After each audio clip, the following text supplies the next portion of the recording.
Good morning. When I say Fanga Alafia, you say Ashe, Ashe.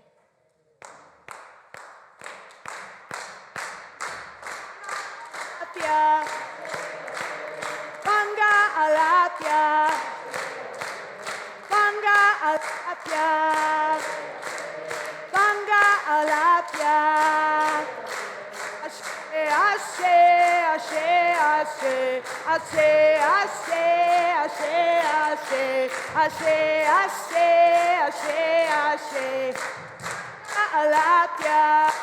Let's do it again. Banga Alapia. Banga Alapia. Banga Alapia. Banga Alapia. Ashe, Ashe, Ashe, Ashe, Ashe, Ashe, Ashe, Ashe, Ashe, Ashe, Fanga Alapia, Ashe, Ashe.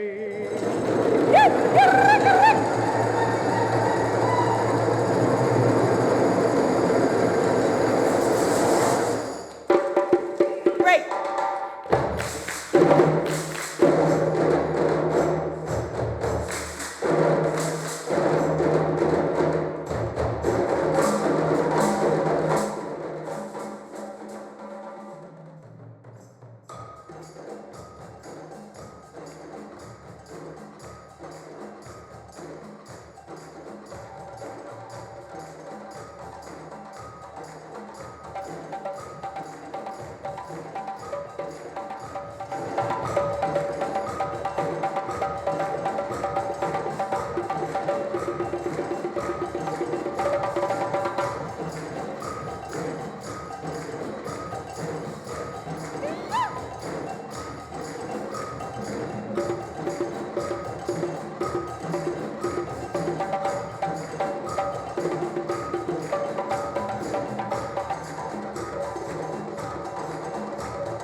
Alapia.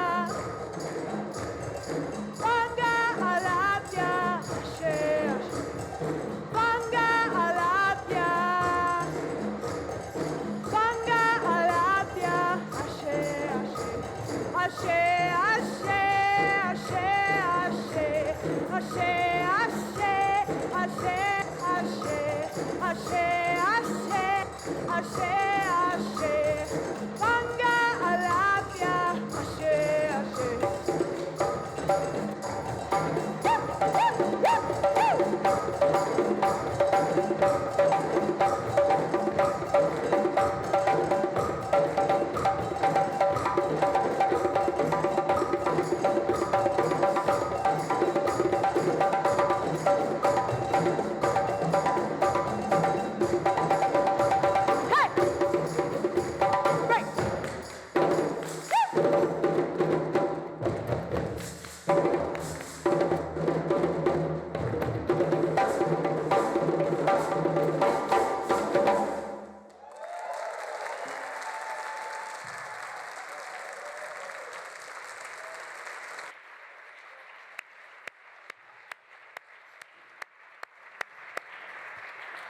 Are you ready? Are you ready, all souls, to enter into this space of worship? Yes, thank you, Akuma drummers. We are so grateful that you're here today. And we invite you to come into this space where all people of goodwill are welcome. Come into this space where we love and care for one another across lifespan. in times of joy and sorrow and transition. As we kindle our chalice flame today, please receive these words by the Reverend Sean Parker Dennison, who writes, "There is no competition between this light and the darkness that holds it. Both light and darkness are holy. So we kindle this light with awareness and gratitude for the light and dark and all that lies in between, each with its gifts, each with its beauty, each part of a sacred and necessary whole. Come, come, let us worship together."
Hello, all souls. I am Rob Keithan, your Minister of Social Justice. I use he, him pronouns, and it is my pleasure to welcome you to this service, whatever date and time you are participating. We strive to be a diverse, caring, spirit-growing, justice-seeking community that is true to our name, all souls. We extend a special greeting to those joining us for the first time, as well as those who have continued to attend weekly. For those in the building, we do a limited print run of the orders of service, and you can also access the order of service online with a QR code in the pew in front of you. For those watching on Zoom, the order of service can be found in the chat or on the homepage. Our weekly email bulletin is the best way to find out the latest news. You can sign up by clicking the green Get Our E-Bulletin button on our homepage. This is now the time that we behold each other, both in person and virtually. If you're on Zoom, we invite you to switch to gallery view and scroll through the beautiful faces of everyone who's online.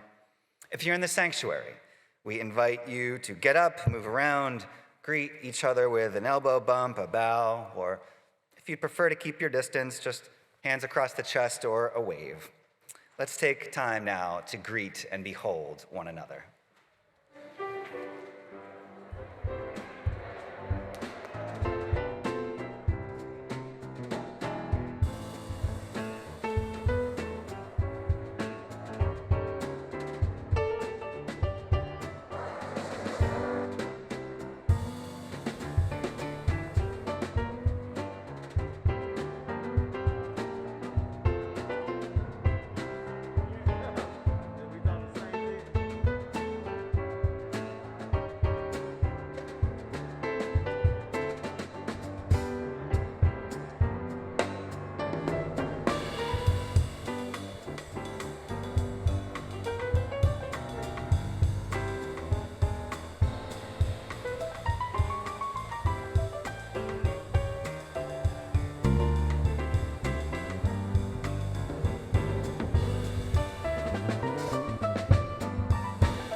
Thank you all, thank you.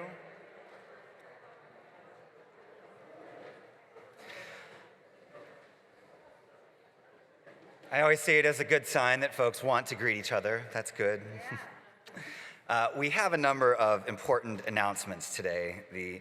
The first is just a brief report on last Sunday's Washington Interfaith Network action with DC candidates for mayor and city council and attorney general.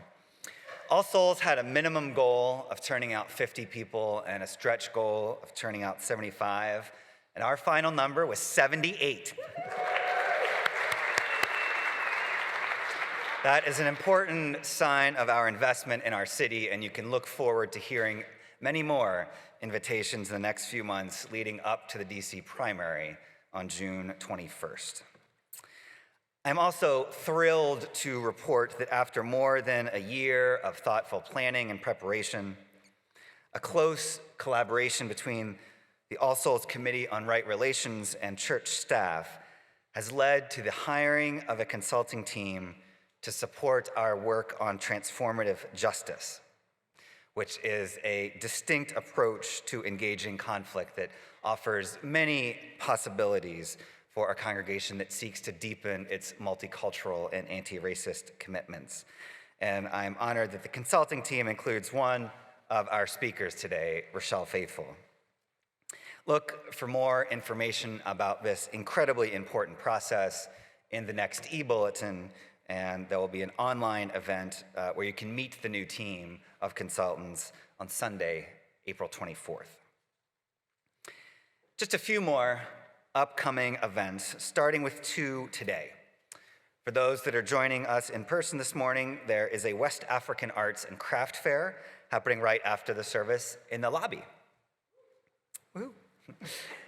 And later this afternoon, from 2 to 3:30 p.m., our amazing music and arts program is offering a Welcome Home concert, a program of congregational favorites to sing you home. This will be an afternoon of your favorite anthems. It's both live here in the sanctuary and live streamed. Tickets are $20. Children under 12 are free. You can reserve your tickets on the website. Tomorrow night, Monday, March 28th, is another program in our bicentennial celebration. It's a virtual viewing and discussion of Stories to Tell, a film edited by Rahima Rice and supported by the Beckner Fund that captures the oral histories of more than 40 longtime African-American members of All Souls. Project leader Janice View will introduce the film and lead a discussion. There's no cost or registration, just join the Zoom link. Again, that's tomorrow night from 7 to 8:30 p.m. We recognize that this coming Thursday, March 31st, is Transgender Day of Visibility. This annual event, observed around the world, is dedicated to celebrating the accomplishments of transgender and gender nonconforming people while raising awareness of the work that still needs to be done to achieve trans justice. And this work is more important than ever here in the United States because 2022 has set a record for the number of anti-trans bills introduced at the state level. And here in DC, there is still much work we have to do in both reducing violence and discrimination and proactively providing access to the services and support people need, especially for Black and other non-white transgender people. Last but not least, 2 highlights for next Sunday, April 3rd. Next Sunday, all voting members of All Souls will receive a ballot by email, that is. And the church will have a special service focused on our future. And the vote will have 2 items: approving the new church goals and electing members to the search committee for a new called minister or ministers. The board will hold an in-person session after that service for people who want to discuss the church goals. And last but not least, after the service next Sunday, all are invited to visit the Eaton Room, which is upstairs on our 2nd level, to celebrate its refurbishment. This has been a year-long labors of love by the Silver Souls.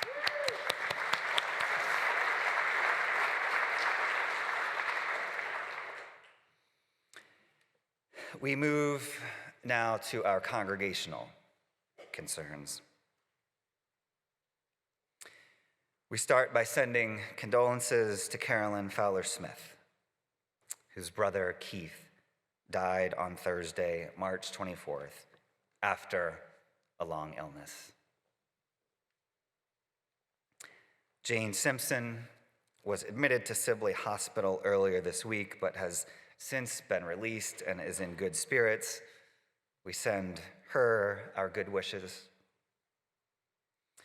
And we continue to hold in our prayers 2 longtime members who have entered hospice recently, Julia Sales and Jose Luis Sanchez. As they near the end of their lives, let our grief be mixed with our gratitude for who they were, and may we hold in our hearts all who know them. Please join me in a moment of silence.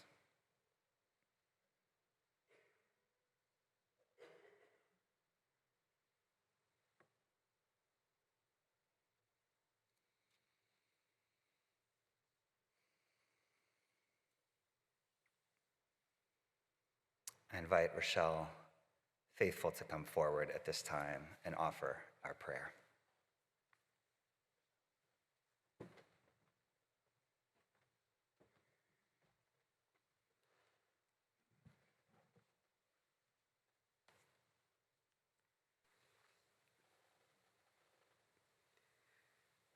Good morning, All Souls. As a longtime friend of All Souls, it is a pleasure to return to this community.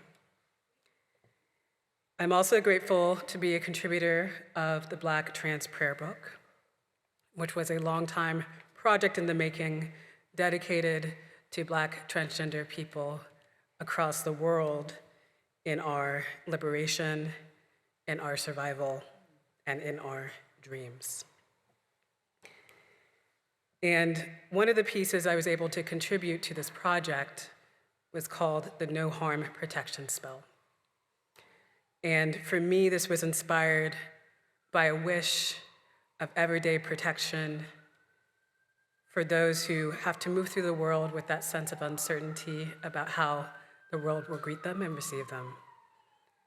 So this was written for myself and many, many other kindred who wish to just move through the world in their fullness, in their vitality, and in their safety. Loving beings who surround me and are inside me as I go on my way, I need your reflection to invite the kindness of kindred, to attract genuine care, to welcome radical hospitality. I need your force to send back viciousness from its source, to resist confusion of cowardice, to reject hate before it originates. And in return, I offer you all of my excellence. I am only visible to rightness and beloveds. May I move with power today. It is so.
Hi there.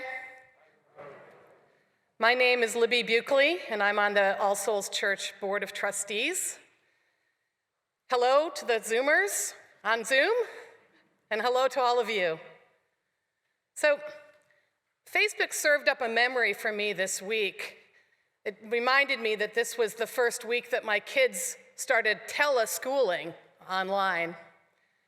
And it reminded me that my youngest told me, I can just wear pajamas on my bottom.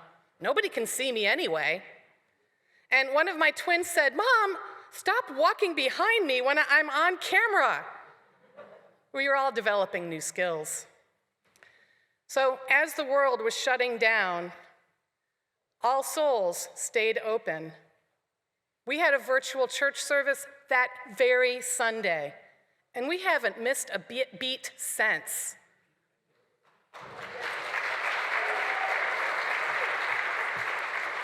So how did this happen?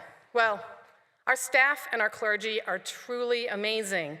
They used their creativity to take the church online, and they took on new roles: Zoom coordinator, chat monitor, sound mixer, and they got the job done. So now, we're literally a global beacon of hope. Churches around the country join us on Sundays. A lot of churches closed down. We had a pandemic Unitarian miracle. So last year, when I was president of the board, we looked at this hopeful scenario, and we proposed, and the congregation supported a huge investment and increased investment in our amazing staff. We voted to bring every single staff member up to the fair wages proposed by the UUA, and we'd like to do more in the future. They are worth it.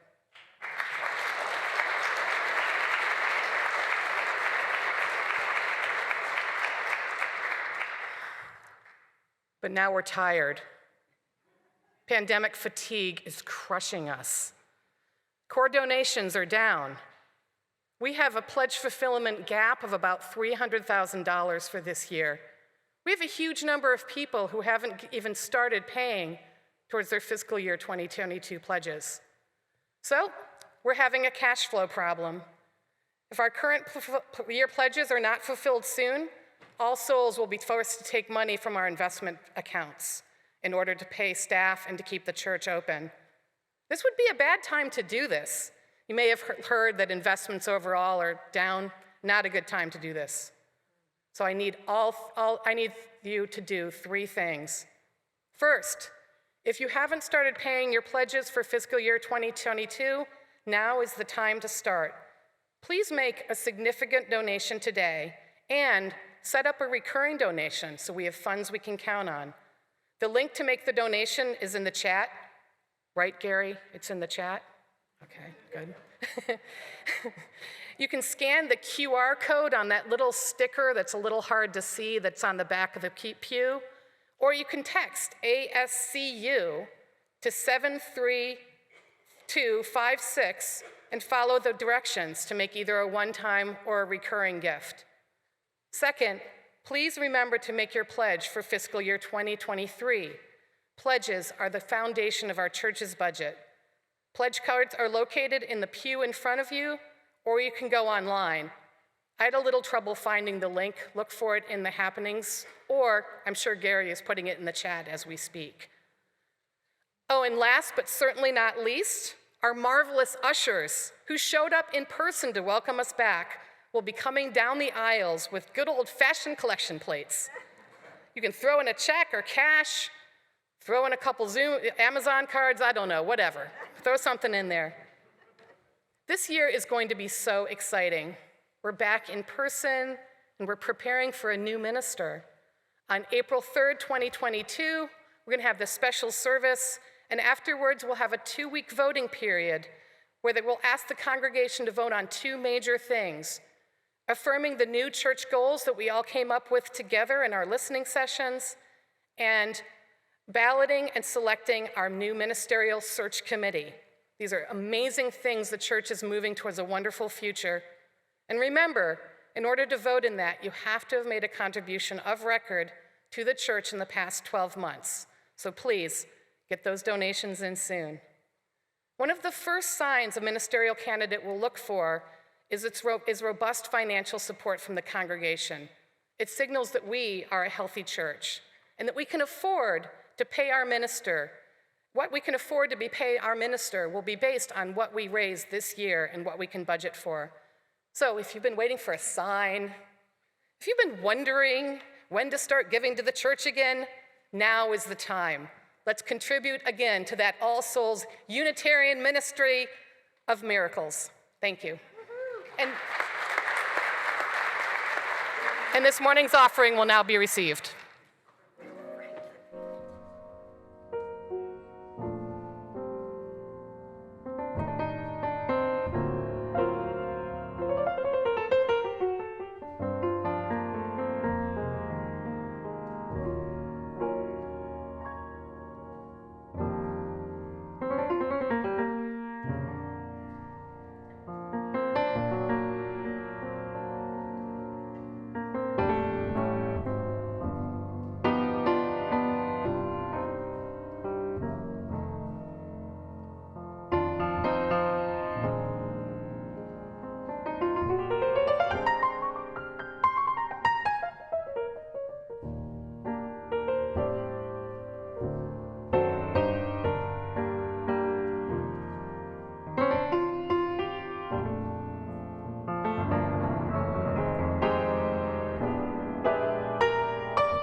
So, who are you? Who are you? And for that matter, who am I? It's an ancient question. It's a biblical question. Think back. Moses questions that mysterious presence in the burning bush, and his presence, when asked essentially, "Who shall I say sent me?" This burning bush presence says, "I am that I am," or actually a more interesting translation is, "I will become what I choose to become." Another incident from the Bible. Jesus asked his disciples, "Who do people say that I am?" And his disciples, they just flounder around and they project past prophets on him.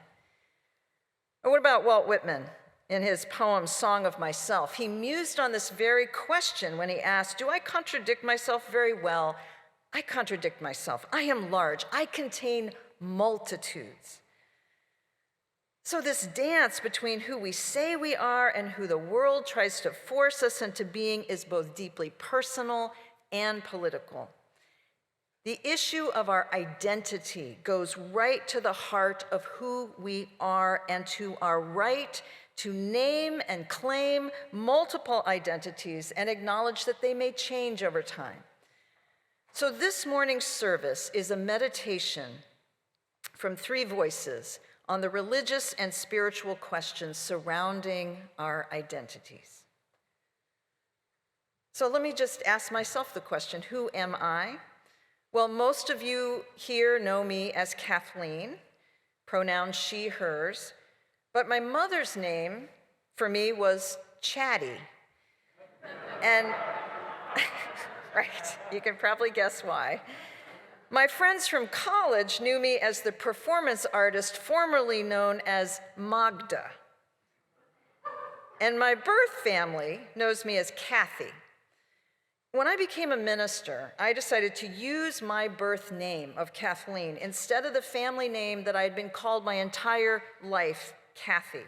And I've been Kathleen now for over 30 years, yet my birth family has never been able to embrace this name change. They still call me Kathy.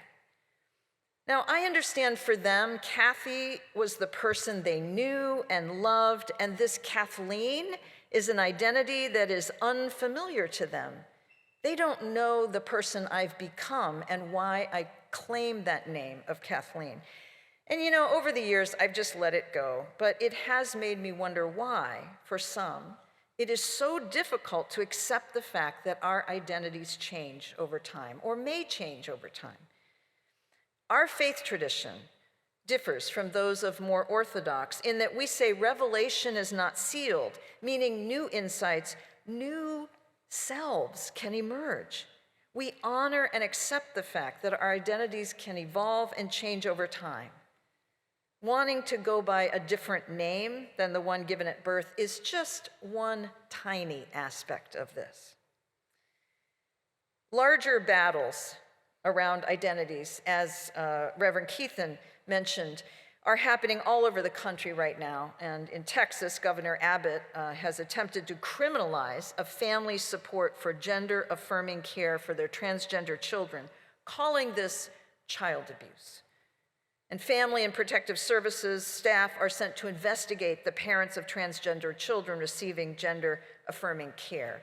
Now, of course, this has been put on hold for now, but this legislation is evil. It's evil because of the irreparable harm this law would cause to trans children and their families. And it's evil because it is a blatant disregard for an individual's agency to determine their own answer to the question, who do I say that I am? It is evil because it denies this most basic human right. Now, of course, we know this is a political move, throwing red meat to a conservative base, but it is an offense that is deeper than politics, because being human is about so much more than one's social and political identity. So today's service cannot dive deep enough into the multi-layered and multifaceted experience we have of being human. But what we can do is to hear from three members of this congregation and of their experiences of naming and claiming identities. So in the hearing, we hope that you will ask yourself two questions. First, what are the aspects that make up who you say you are and why? And second, are there identities which others claim with which you struggle accepting, and why? Just like my family, beloved though they are to me, who can't accept me as Kathleen, but rather as Kathy, or perhaps grandparents who continue to insist on misgendering their grandchild, or the struggle to gain acceptance for the pronouns of one's choice. Who do I say that I am? Well, I like that mysterious presence, also called Yahweh's answer the best. I will become what I choose to become. Who do I say that I am? This beautiful, intricate, interconnected essence that we call the self is it's like a precious jewel. It's like a jewel that we carry, like a diamond, multifaceted, shimmering, and priceless beyond measure.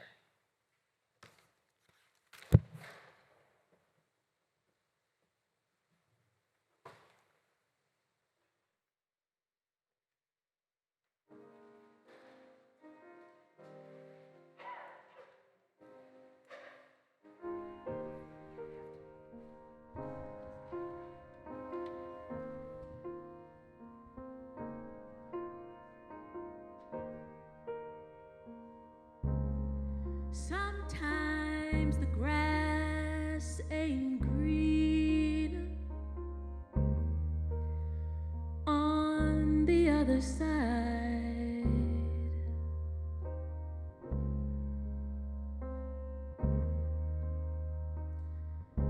And maybe the sky is clear in another place,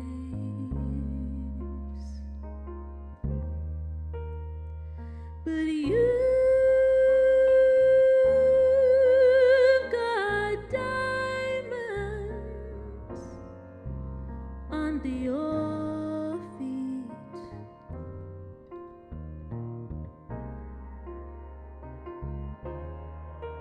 But you've got diamonds in your heart.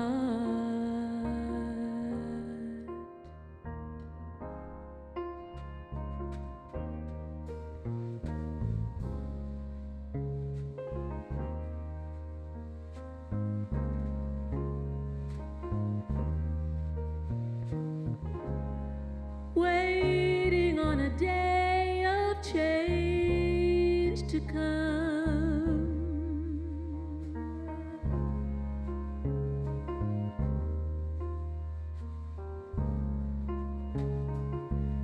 And you're beautiful,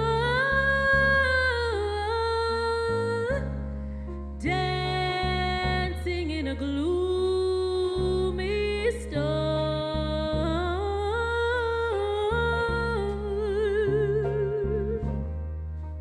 But you've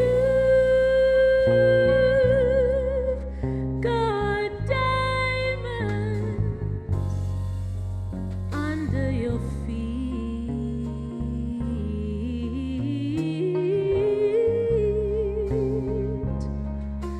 But you've got diamonds in your heart.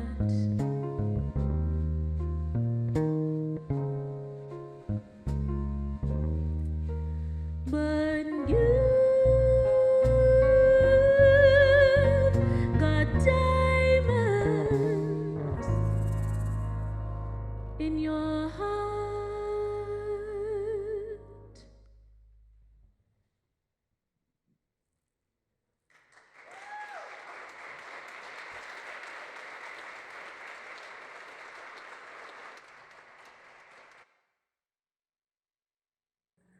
Hi, All Souls.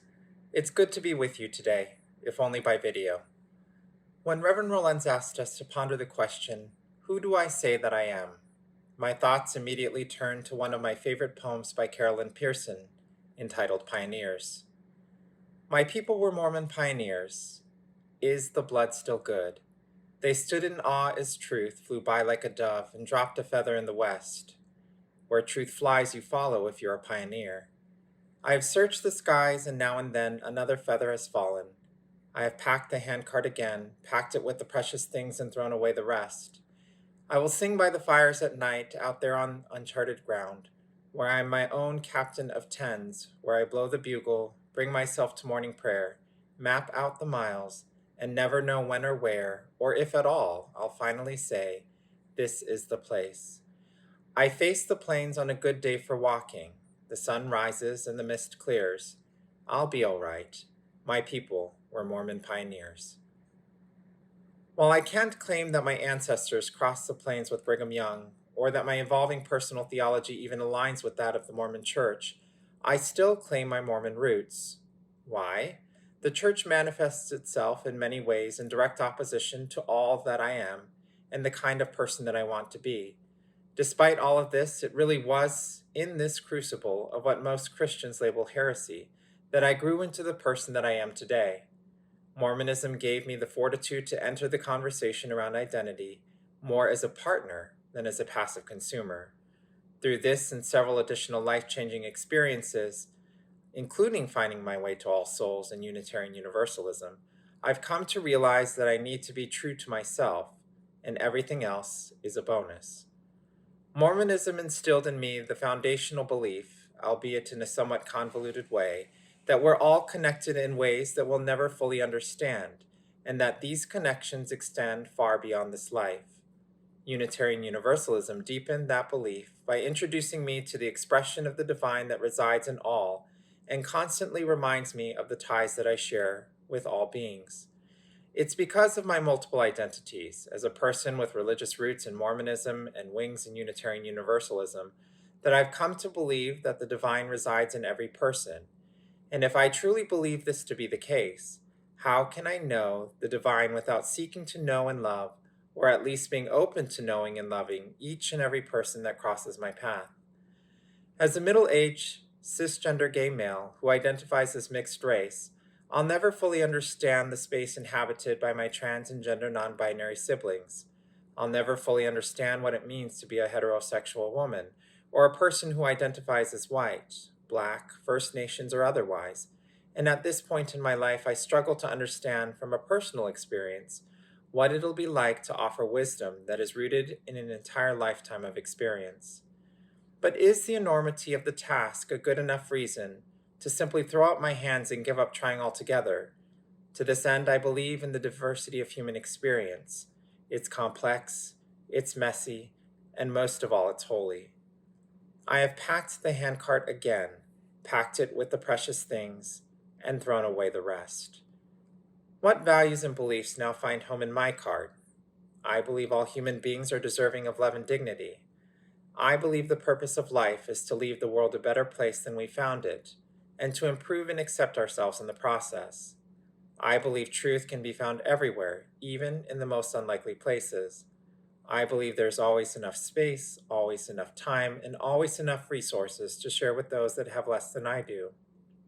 I believe the arts are an expression of our souls and are an entirely different language that we use to commune with the divine and with one another. I believe that the notion of beauty is often constructed around the mirage of perfection, but it's really divinity that's found in that which is broken and pieced back together. I believe in building longer tables and not higher walls. I leave you in much the same way I found you, with another poem. This poem is entitled Outwitted and was penned by Edwin Markham. He drew a circle that shut me out, heretic, rebel, a thing to flout. But love and I had the wit to win. We drew a circle and took them in. May it always be so, and blessed be.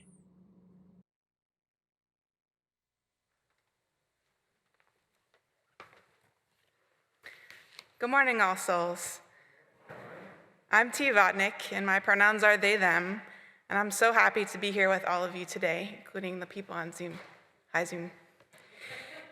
Even in introducing myself, I'm reminded of the complexities of identities because my full name is Tamara, which is Hebrew for date, the fruit. I introduce myself as T because not only are people less likely to mispronounce it, but they're also less likely to misgender me. being queer and genderqueer has taught me a lot about holding the tension of where you come from and who you choose to be. For a long time, I looked at my heterosexual, cisgendered biological family and wondered, where the heck do I come from? How do I claim my ancestors when I don't feel like I belong to them? In addition to my queer identity, my spiritual identity is Jewish Unitarian, which is both inherited and something I've chosen in different iterations over the course of my life. My spiritual identity is shaped by my biological ancestors, Jews on my dad's side and Unitarians on my mom's. And those biological ancestors are the people who shaped my families and my cultural heritage and my hips in particular.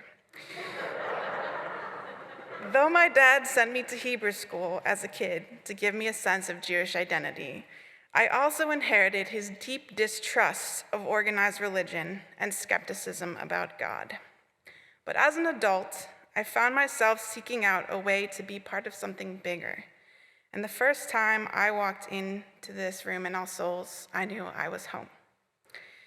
I now practice a combination of celebrating Jewish rituals at home and exploring my spiritual connection to the universe here with all of you. I'm grateful for this spiritual heritage from my family, but I often find myself wondering, if I met my spiritual ancestors, would they claim me as their own?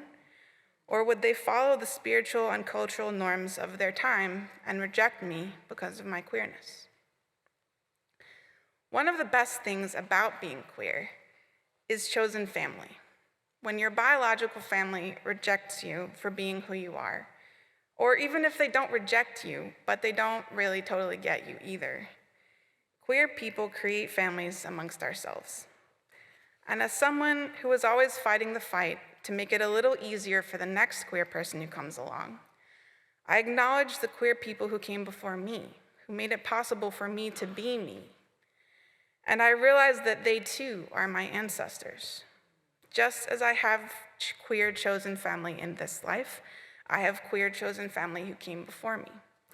So no matter what, I know I have ancestors who celebrate me for all of my fabulousness.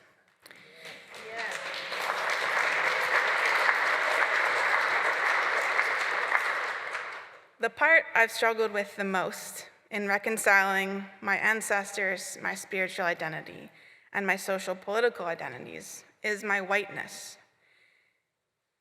The legacy of white supremacy and how my whiteness shapes how I move in the world. We white people are taught that whiteness is not an identity. It's default, neutral, null. So much so that when we are called white people, it makes us uncomfortable.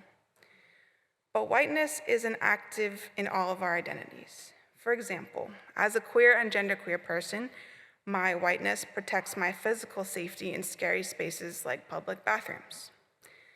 Spiritually, Jewishness and whiteness have a very complicated relationship in this country, my home, and in occupied Palestine, where my dad grew up. Jewishness is both a part of whiteness and sometimes excluded from it, and the Jewish state in Palestine has adopted a culture of whiteness as oppression over Arab peoples. As a white Unitarian, especially at one of the most racially diverse congregations in the country, I find myself doing that progressive white person dance of don't take up too much space, but be your authentic self, but monitor your internalized white supremacy behaviors. It takes consistent intentionality to create a healthy white identity that acknowledges our social systems of oppression without personal shame, and instead a resolve to change those systems. My white biological ancestors were colonizers, and they might have owned slaves, or if they didn't, they still benefited from being white in a white supremacist society, and that continues through me right up to today. I come from that legacy, and I hold the responsibility to use my social position to fight racism and to make our society easier for those who come after me. And to do that, I can look to my ancestors of protest, to the people who might not be related to me, but who came before me and set an example of how to live as a white person centered in love and solidarity. What I realize is often at the center of identity for me is belonging. Who do I belong to? Who do I claim as part of my community? Whose examples do I follow in living my values? And so identity isn't just about me, it's about us, who we choose to be as part of a society that often tries to enforce arbitrary division. So that's me. I'm T, I use they, them pronouns, and I'm a living member of the family of All Souls.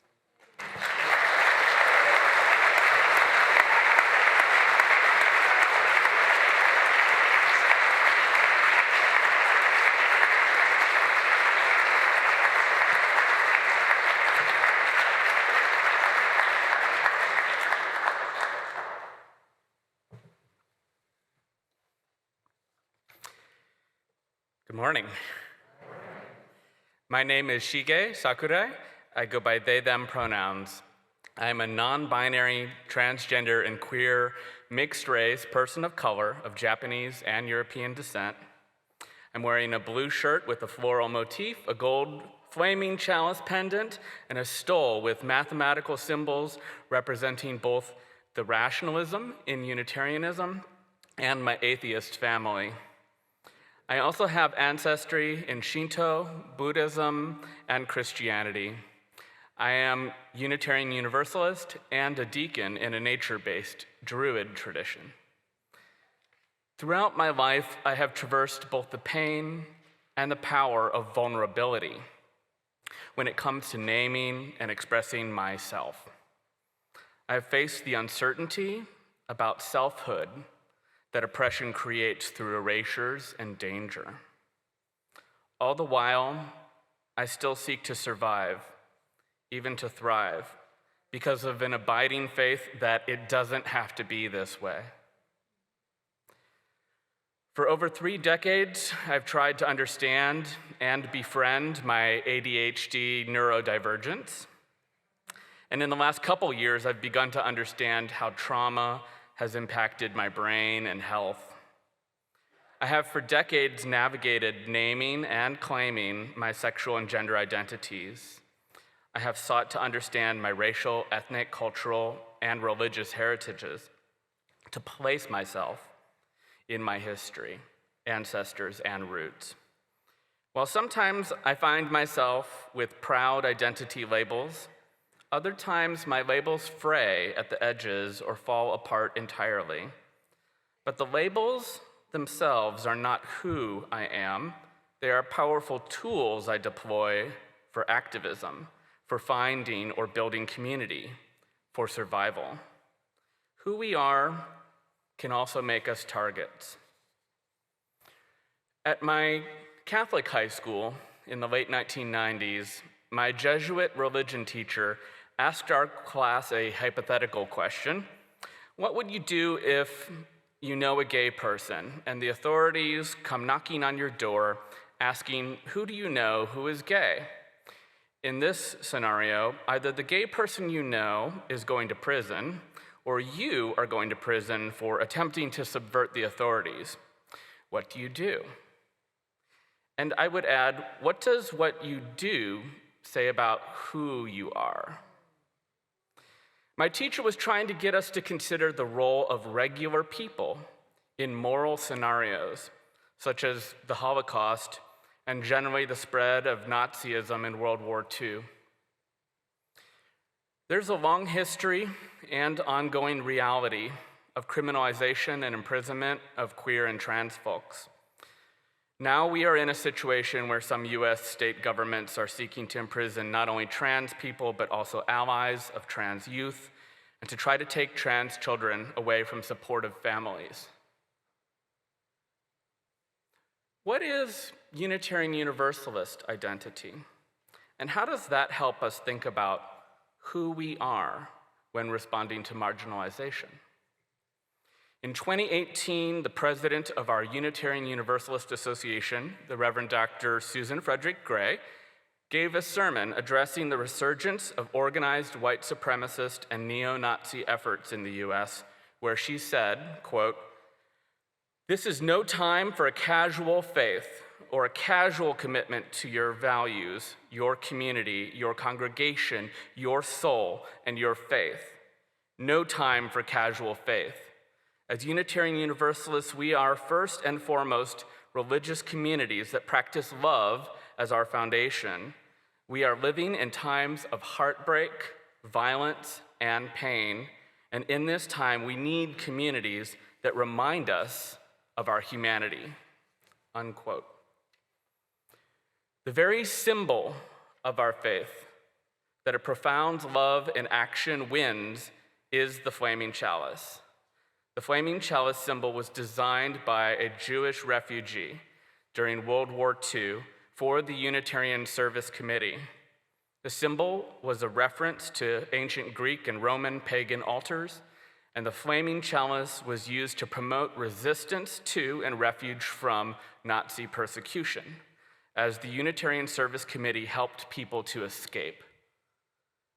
That resistance was not a hypothetical question from a religion teacher. It was material resistance to oppression. But resistance can take many forms, and for many of us, when our identities are marginalized, shifting, nuanced, complex, survival is resistance. Existence is resistance. Breathing is resistance.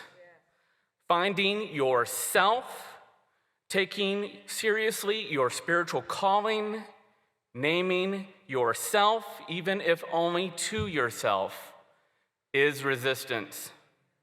And putting material resources and taking actions against the oppression of marginalized groups, that is resistance.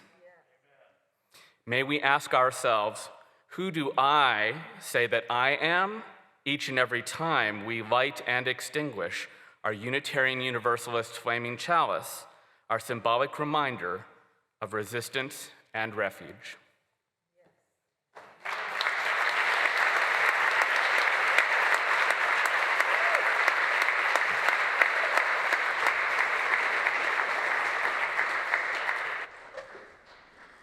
Good morning, All Souls.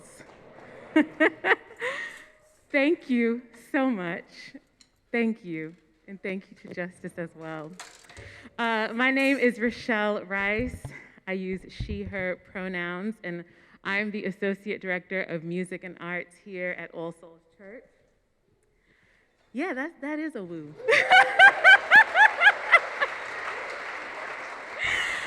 Today, in celebration of our Black American music worship services and the All Souls Bicentennial, I have invited an artist who blows me away every time she steps on stage.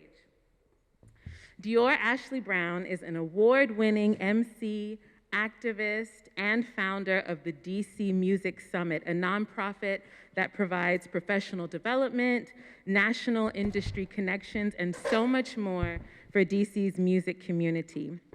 And when I first heard Dior's song, Vernacular, I played it over and over again, not just because it's a good danceable song, but because Dior's powerful lyrics and delivery remind me that no one gets to speak for me or decide who I am, but me. Amen. And that while political and social oppression is a reality of my existence, it will not define my life and how I choose to live.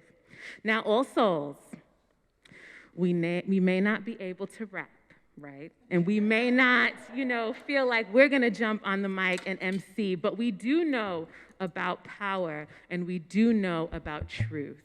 So I invite you to rise, if you are able, to clap, to dance, and welcome Miss Dior Ashley Brown.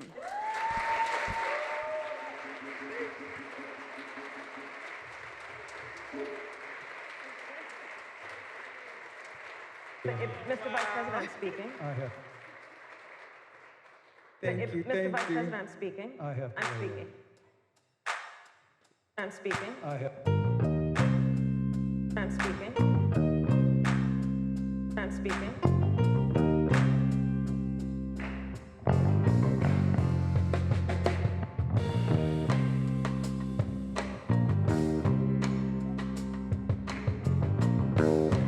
mic check, check, check. Yeah, yeah.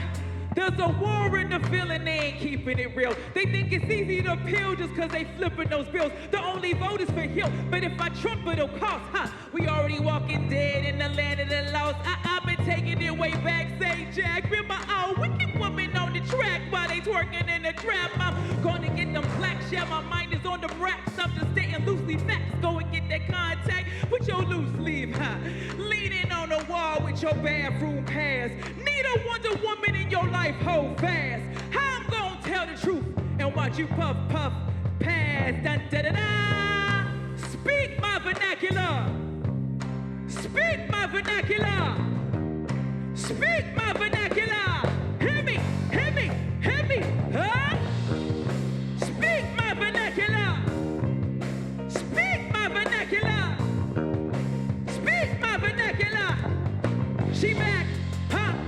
For unlawful chrono knowledge, I wish into worry while they suck and hurry. I'm just skating do my derby, watch these cameras all pervert me. Who respect my name and dirt me, but I woke up early, even when I'm freaking late. I'm applesaucing, frosting the cake, bake a plate 8. While the ingenuity's apes, I'm planning an escape with the Save the World 10.8. Love potion number 9, find 9. I want a piece of American pie lie. Under pudding pop shock while they ate the chocolate up, while they sell me Californication. Afro or Rodeo blaxploitation and all this to the congregation. Huh?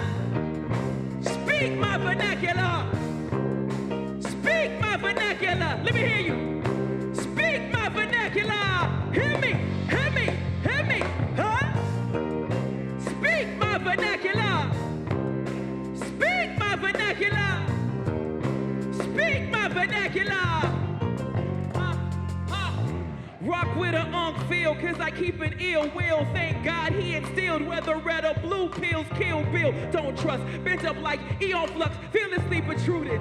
With my elephant tusk, I hear them shaking in the laundry cause I'm smelling the must. They use their gimmicks as crutch, I did this all on my lunch. Break fakes up to late, when I'm on the mic I'm a late. They relate, capturing the moment. Got me all on tape when they see me, it's so dreamy. I'm a play date where they vacate. Rewind until they underline and fade. Back in the mirror for they say, speak my vernacular. Speak my vernacular. Speak my vernacular. Speak my vernacular. Hear me, hear me, hear me, huh? Speak my vernacular. Speak my vernacular. Speak my vernacular. Hear me, hear me, hear me, huh?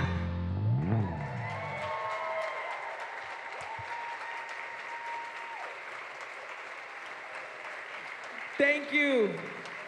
Thank you so much for having me here, All Souls. Thank you for your efforts moving forward for change. Thank you for honoring all. Thank you for honoring all. Thank you so much for allowing me to be here. Thank you for letting me speak my piece and others to share their piece. Thank you for letting us be present in ourselves, and thank you for encouraging the movement for change. Thank you, thank you. Thank y'all.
such a good time, I don't want it to end.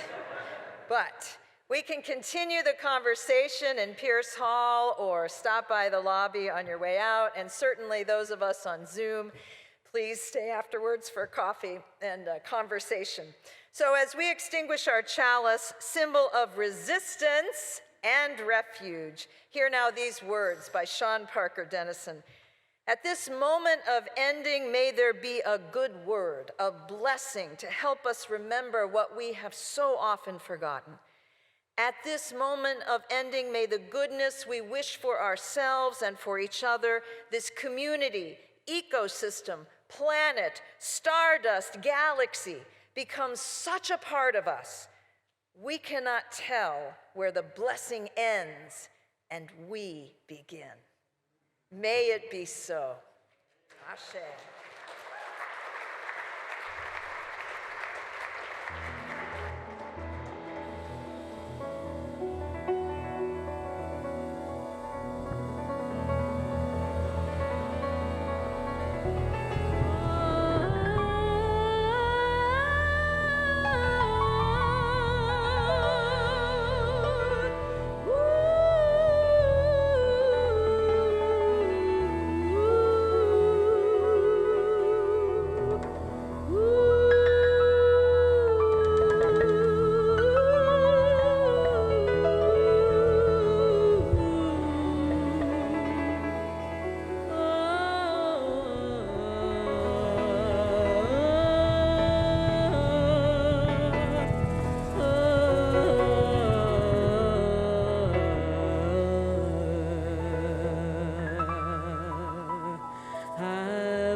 I believe in trust.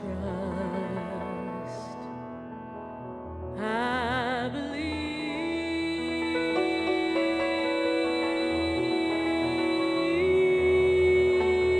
in us. I believe in my tradition. I believe there's love. I believe in us.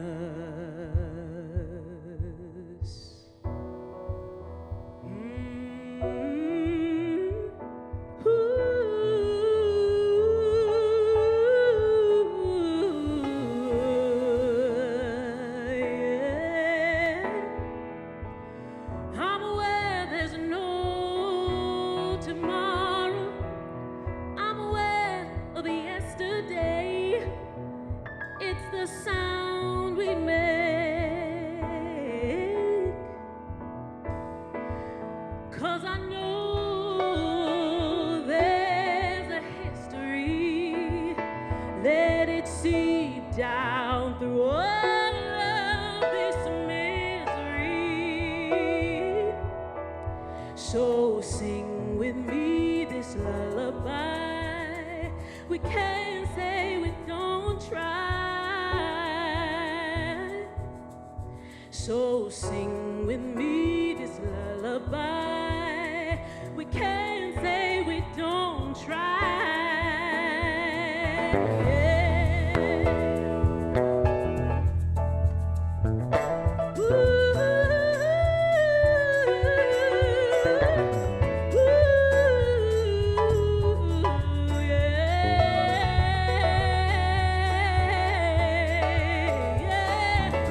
I believe in something special. I believe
special. I believe we're something special. I believe in trust. Do you believe in trust? I believe in us. I believe in us. Whoa, well, I believe in my tradition. I believe in love. I believe in us. But I know there's history that it's seen through all of this misery. 'Cause we've got love. Oh, we've got love. Oh, sing with me this lullaby. We can't say we don't try. So sing with me this lullaby. We can't say we don't try. So sing with me this lullaby. We can't say we don't try. Sing with me this lullaby. We can't say we don't try.